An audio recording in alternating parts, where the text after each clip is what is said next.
এটা ছিল সানডের বিকেল। আর এদিকে আরেকজনকে দেখো, আমাকে দাঁড় করিয়ে রেখে উনি চা খেতে চলে গেছে।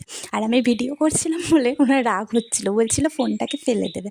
তো আমরা যাচ্ছিলাম একটু নৈহাটি মার্কেটে। জানো তো আমার বাড়ি নৈহাটিতেই। আর আমরা এদিকে ব্রিজ দিয়ে যাচ্ছিলাম ওপারে। আর এখানে কিনে নিয়েছিলাম কিছু ফল শিব ঠাকুরের জন্য, কারণ কালকের সোমবারটা ছিল শ্রাবণ মাসের প্রথম সোমবার। ও আমাকে রেখে আগে আগেই হেঁটে হেঁটে চলে যাচ্ছে। তারপর আমরা চলে এসেছিলাম বড় মার মন্দিরের সামনে। আর এখানে আমি কিছুক্ষণ দাঁড়িয়ে ঠাকুরকে প্রণাম করে নিচ্ছিলাম। তারপর আমার গঙ্গার জল নেওয়ার ছিল, তাই আমরা চলে এসেছিলাম ফেরিঘাটে। গঙ্গার জল নেওয়া হয়ে গেছিলো আমাদের। তারপর আমরা খেয়েছিলাম একটু ঘুগনি। আর এখানে আমার হাতে ফল টল সব ছিল, তো আমি খেতে পারছিলাম না, তাই ও আমাকে খাইয়ে দিচ্ছিল। আর ঘুগনিটা ভীষণ গরম ছিল, তাই আমি একটু মুখ সিটকাচ্ছিলাম। তারপর খেয়েছিলাম এগ রোল। আর এদিকে দেখো, ও কেমন রাগ করে আছে আমি ভিডিও করছি বলে।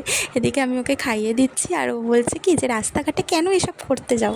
আসলে কি বলো তো, ওর একটু বেশিই লজ্জা। তারপর দেখো আমরা চলে এসেছিলাম বাড়িতে।